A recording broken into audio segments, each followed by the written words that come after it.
My name is Amber, and I never thought I'd be the one to cut ties with my family. But life has a way of showing you who people really are, especially during what should be the happiest moments. I met James 3 years ago at a tech conference where I was working as an event coordinator.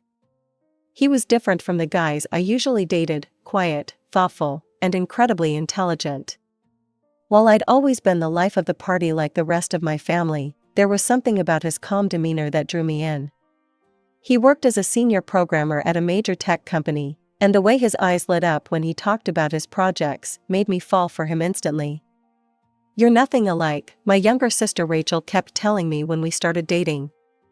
"He barely says 2 words at family dinners." She was 5 years younger than me, but always acted like she knew everything about relationships. Our parents, Tom and Linda, weren't much better. "Honey, are you sure about him?" Mom would ask whenever James left the room. "He seems so distant." I tried explaining countless times that James wasn't distant, he was just introverted. He preferred small gatherings to large parties, meaningful conversations to small talk. But my family never tried to understand. They saw his quietness as arrogance, his introversion as a personal slight against them. Despite their disapproval, James and I got married a year ago. It was a small ceremony, just the way we both wanted it. My family attended but spent most of the time making passive-aggressive comments about how different everything was from traditional family weddings. "I don't understand why they can't accept you for who you are," I said to James one evening after another tense family dinner. He just smiled that gentle smile of his and shrugged. "Not everyone needs to understand me, Amber. As long as you do." That's what I loved about him, his ability to stay above the drama, to not let other people's opinions affect him. But things were about to get much worse, and even his calm demeanor would be tested. It started with a phone call from Mom last weekend. "Amber, dear, we're having a family dinner next Saturday. Just you, though, we know James doesn't enjoy these gatherings." I felt my blood pressure rising. "What do you mean, just me?" "Well," Mom hesitated, her voice trailing off. "We're having some relatives over, and you know how James is with crowds. We thought it would be better if..." "If what, Mom?" "If my husband stayed home while I pretended to be single at family gatherings?" "Sorry, Mom, but I'm not coming without my husband. That's not how marriage works." I hung up before she could respond, my hands shaking with anger. When I told James about it later, he just laughed. Everything changed when Rachel called me one sunny morning. Her voice was bubbling with excitement, and I could practically feel her jumping up and down through the phone. "Amber, oh my God, you won't believe it. Mark proposed last night," she squealed. My heart leaped with genuine joy. Despite our differences, I loved my sister, and I knew how much she cared about Mark. They'd been dating for over 2 years, and he seemed like a good guy, a high school teacher who shared Rachel's outgoing personality and love for social gatherings. "That's amazing, Rachel. I'm so happy for you," I said, already grabbing my car keys. "Are you at Mom and Dad's?" "Yes. Come over right now. We're starting to plan everything." 20 minutes later, I was walking into my parents' familiar living room. Rachel immediately ran to hug me, her engagement ring catching the light. Mom and Dad were beaming, and Mark stood nearby, looking both proud and slightly overwhelmed. "Show me the ring," I demanded, and Rachel proudly displayed the modest but beautiful diamond. We spent the next hour going through wedding magazines and discussing dates. Then Mom's expression turned serious. "The only issue is, well, we're a bit tight on money right now," she said, looking uncomfortable. "With Dad's recent medical bills and everything." I watched Rachel's face fall slightly, though she tried to hide it. Without hesitation, I heard myself say, "I'll give you $10,000 for the wedding." Rachel launched herself at me, nearly knocking me over with her hug. "Oh my God, Amber. Thank you, thank you, thank you." Even Mom and Dad looked impressed. "That's incredibly generous of you, honey," Mom said, actually sounding sincere for once. Later that evening, I told James about everything while we were having dinner in our kitchen. His response surprised me. "I have an idea," he said, putting down his fork. "What if we also get them tickets to the Maldives for their honeymoon? As a surprise gift at the wedding?" I stared at him, dumbfounded. "The Maldives? But that would cost about $20,000, he finished. "I know. I'll use my personal savings." "I've been thinking about what you said, about building bridges with your family. Maybe this could help them see me differently." I felt tears welling up in my eyes. This was the man my family thought was cold and arrogant, offering to spend his own savings to give my sister her dream honeymoon. "Are you sure?" I asked, still stunned by his generosity. He smiled and pulled me into a hug. "Absolutely. But let's keep it a secret until the wedding. It'll make it more special." That night, as I lay in bed thinking about everything, I felt hopeful for the first time in ages. Maybe this would finally help my family see James for who he really was, not the antisocial person they'd labeled him as, but the incredibly thoughtful, generous man I'd fallen in love with. The months leading up to Rachel's wedding flew by in a whirlwind of planning and preparations. Every weekend seemed to bring a new decision to make, and Rachel wanted my opinion on everything. I was touched that she valued my input. "What do you think about this venue?"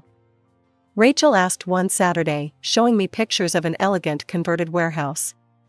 "It's smaller than the country club Mom suggested, but I think it has more character." "I love it," I said honestly. "Plus, it'll probably cost half as much." Rachel nodded, chewing her lip. "That's what I was thinking. Mark and I want to keep things simple, no more than 50 guests. We're both trying to be practical about money." I admired her approach. Unlike some brides who went crazy with expensive demands, Rachel was being surprisingly sensible. We spent hours comparing flower arrangements, tasting different menu options, and visiting dress shops, always with an eye on the budget. "You don't think it's too plain?" she asked, twirling in a sleek, minimalist wedding dress that cost a fraction of what Mom had expected her to spend. "It's perfect," I assured her. "Sometimes less is more." Every time we made another decision or checked another item off the list, I couldn't help but smile, thinking about the surprise waiting for them. James would occasionally ask how the planning was going, and I'd catch him grinning when I mentioned Rachel's offhand comments about wanting to travel someday. "I can't wait to see their faces," he said one evening. "Have you looked at the resort photos I sent you? The overwater bungalow is going to blow their minds." His enthusiasm made me fall in love with him all over again. Here was my antisocial husband, genuinely excited about giving my sister and her fiancé the honeymoon of their dreams. But as the wedding date grew closer, something started nagging at me. 2 weeks before the big day, I realized what it was: we still hadn't received our invitation. At first, I tried to brush it off. Rachel had been so busy with preparations, and she'd involved me in every detail of the planning. Surely it was just an oversight? Still, something felt off. James and I had our outfits ready, we'd arranged time off work, and we'd been actively involved in all the planning, but we didn't have an actual invitation. After a particularly restless night thinking about it, I decided to stop by my parents' house after work to ask Rachel directly. As I pulled into the driveway, I saw both my parents' cars and Rachel's beat-up Honda. Perfect, everyone would be there. I grabbed my purse and headed to the front door, still telling myself I was probably worried about nothing. After all, we'd been instrumental in planning this whole wedding. There had to be a simple explanation for the missing invitation. I walked into my parents' living room, trying to keep my voice casual. "Hey, Rachel, I wanted to ask you something. James and I haven't received our invitation yet. I'm sure it just got lost in the mail or something." Rachel shifted uncomfortably on the couch, glancing at our parents before answering. "Oh, actually, I wanted to give it to you in person." She reached into her purse and pulled out a cream-colored envelope, handing it to me with what I now recognize was forced enthusiasm. "Here you go." My hands were shaking slightly as I opened it. The invitation was beautiful, elegant script on thick paper, exactly the style we'd picked out together. but as I read the words, my stomach dropped. There was only one name on it, mine. Rachel, I said slowly, my voice sounding strange to my own ears. Why isn't James's name on this? She straightened up, and I saw something change in her expression. Gone was the hesitation, replaced by a defiant look I'd seen many times when we were kids, and she was about to do something she knew was wrong. Well, she said, glancing at our parents again for support, we decided to keep the guest list really tight. You know, only the absolute closest people. I felt like I'd been slapped. Closest people? James is my husband. He's your brother-in-law. Come on, Amber, Rachel said, rolling her eyes.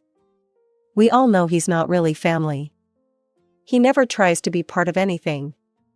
I turned to our parents, expecting, hoping, they would say something to correct this insanity. But Mom just sat there nodding, while Dad wouldn't even meet my eyes. We support Rachel's decision, Mom said firmly. Your husband doesn't enjoy these kinds of events anyway. He always looks so miserable at family gatherings. That's not true, I protested, but Dad cut me off. Be reasonable, Amber. He'll just sit there with that sad face of his the whole time, making everyone uncomfortable. Besides, he added, as if this was the clincher, this way Rachel can save some money on the catering. Save money? I repeated incredulously. You're talking about excluding my husband to save money on a plate of food? It's my wedding, Rachel said, crossing her arms. I get to decide who comes, and I don't want him there bringing down the mood. He can stay home and code or whatever it is he does. I stood there, looking at these three people who I'd known my whole life, trying to understand how we'd gotten here. How could they sit there and so casually exclude my husband, act like he was some random acquaintance rather than family? The worst part was seeing how rehearsed it all seemed. They'd clearly discussed this before, prepared their arguments, agreed among themselves that this was perfectly reasonable. While my husband had been spending his savings on their dream honeymoon, they'd been plotting to exclude him. Let me get this straight, I said, my voice dangerously quiet. You want to exclude my husband to save money on the wedding that I gave you $10,000 for? $10,000 that I handed over without any conditions or expectations? Rachel's smug expression faltered slightly, but she quickly recovered. Well, that was different. You're my sister. And James is your brother-in-law. I cut her off. But you know what's really ironic about all this? James has spent the last 3 months planning a surprise for you. He was going to give you and Mark an all-expenses-paid honeymoon trip to the Maldives. $20,000 worth of luxury resort, overwater bungalow, first-class flights, everything. The room went dead silent. Mom's hand flew to her mouth. Dad's jaw dropped. Rachel's face went through a rapid series of expressions, disbelief, shock, and then something that made my stomach turn, calculation. The Maldives? Rachel's voice had completely changed, becoming sweet and conciliatory. Oh my God, Amber, I was just kidding about the invitation thing. Of course James is invited. Here, let me fix the card right now. She reached for her purse, pulling out a pen. I stepped back, physically recoiling from her sudden change in attitude. Don't bother. The trip is cancelled. What? No. Rachel jumped up. Come on, I said I was joking. Don't be so sensitive. Honey, Mom stepped in, her voice honey-sweet, your sister was just stressed about the wedding planning. You know how brides can be.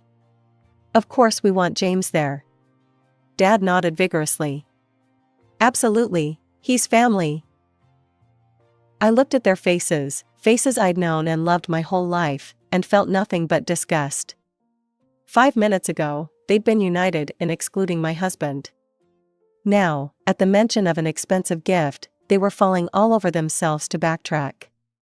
You're right, Dad, he is family. Which is why I'm not going to let you treat him like this. I turned and walked toward the door, ignoring their protests. The drive home was a blur. When I walked through our front door, James took one look at my face and knew something was wrong.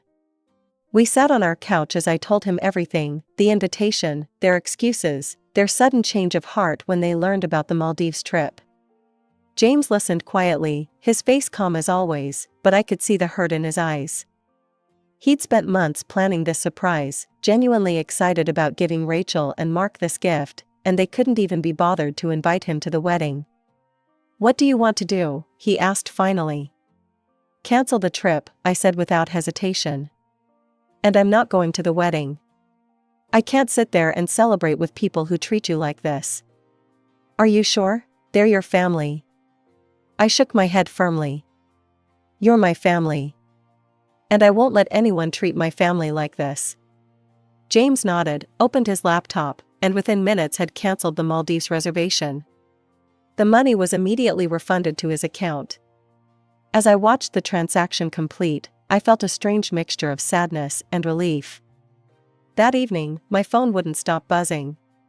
First came the calls, Rachel's name flashing on my screen every few minutes, alternating with Mom and Dad's. I silenced them all. Then the messages started flooding in. "Please don't do this to me," Rachel texted. "The Maldives has always been my dream." "Sweetheart, let's talk about this rationally," Mom wrote. "Don't make any hasty decisions about the trip. Think about your sister's happiness," Dad chimed in. "This is her special day." As I scrolled through their messages, something became crystal clear. Not one of them mentioned James. Not one expressed regret for trying to exclude him from the wedding. Not one acknowledged how hurtful their actions had been. Every single message focused on one thing: the cancelled honeymoon. "You can't cancel the Maldives trip," Rachel's next message read. "We already told Mark's parents about it." I felt a cold laugh escape my throat. Of course they had. They'd probably started bragging about their luxury honeymoon the moment I left the house. "The trip is already cancelled," I typed back. "The money has been refunded. Don't contact me again." Then I did something I never thought I'd have to do. I blocked my sister's number. And my parents' numbers too, for good measure. James and I spent the rest of the evening watching movies on the couch, trying to pretend everything was normal. But the next morning, our peaceful Saturday was shattered by loud banging on our front door. Before we could even respond, the door burst open. My parents must have used their emergency key, the one I'd given them years ago for actual emergencies. Rachel stormed in first, followed by Mom and Dad. They didn't bother with hellos or explanations. "How dare you cancel our honeymoon?" Rachel screamed, her face red with anger. "You have to reinstate it right now." "Calm down," James said, standing up from the couch. "You can't just burst into our house like this." They ignored him completely, as if he wasn't even there. "Do you know how embarrassing this is?" Mom demanded. "After we already told everyone about the Maldives?" "Fix this right now," Dad ordered, pointing his finger at me. "Call whoever you need to call. We want the trip reinstated immediately." I stood my ground, my voice steady, despite my racing heart. "I'm not giving expensive gifts to people who don't respect my husband or me. The trip is cancelled, and that's final." Rachel's face contorted with rage. "You know what? Don't bother coming to my wedding at all. You're not invited anymore. I don't want you there." "Rachel," James started to say, but she cut him off. "Shut up, this is all your fault. Ever since Amber married you, she's changed. She used to be fun, she used to be normal." I took a deep breath, my voice coming out surprisingly steady. "You want to talk about money? Fine. Let's talk about the $10,000 I gave you for this wedding." Rachel's face went pale so quickly, I thought she might faint. Mom and Dad stopped their angry muttering. "That's right," I continued. $10,000 that I could legally demand back right now, since you've uninvited me from the wedding. That's how gifts work, Rachel. They can be rescinded if the occasion they're meant for no longer applies to the gift giver." You wouldn't," Rachel stammered, her previous bravado completely gone. "No, I wouldn't," I agreed. "You can keep the money. Consider it your wedding gift from your horrible, unfun sister who doesn't want to come to your wedding anyway." "But the Maldives," Rachel's voice cracked. The Maldives was never yours to begin with, I said firmly. It was a surprise gift from the man you couldn't even be bothered to invite to your wedding. The man you've all treated like an outsider for years. Well, congratulations, you've finally succeeded in pushing us both away completely. Rachel's face crumpled, and she burst into tears. But I'd dreamed about the Maldives my whole life. It's not fair. Mom and Dad immediately wrapped their arms around her, like they always had when we were kids, and she didn't get her way. They shot me venomous looks as they guided her toward the door. I watched them leave, coddling my sobbing sister between them, and felt nothing. No guilt, no sadness, just exhaustion. The door clicked shut behind them, and suddenly the house was quiet again. James came up behind me and wrapped his arms around my waist. I leaned back against him, drawing strength from his steady presence. I'm so tired, I whispered. Tired of their arrogance, tired of them only thinking about themselves, tired of them treating us, like this. I know, he said softly, kissing the top of my head. I turned to face him, a small smile forming on my lips, despite everything. You know what? Let's do something with that refunded money. Something for us. What did you have in mind? We've been talking about getting a new car. $20,000 would make a nice down payment. James grinned. I might have been looking at some options already. Want to go car shopping? 2 weeks later, we were driving home in our brand new hybrid SUV. It was beautiful, practical, and most importantly, it was ours, a symbol of our life together, our priorities, our future. As I ran my hand over the pristine dashboard, I couldn't help but feel we'd made the right choice. The day of Rachel's wedding came and went. I spent it deliberately busy. James and I took our new car for a long drive along the coast, had lunch at a quiet seaside restaurant, and tried our best not to think about what was happening back in town. But that evening, after we returned home, I couldn't help myself. I opened Instagram and went to Rachel's page. The wedding photos were already up, professionally shot, carefully filtered, perfectly posed.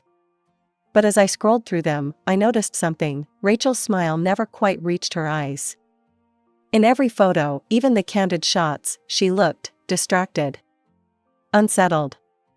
Like someone trying too hard to prove they're having the time of their life.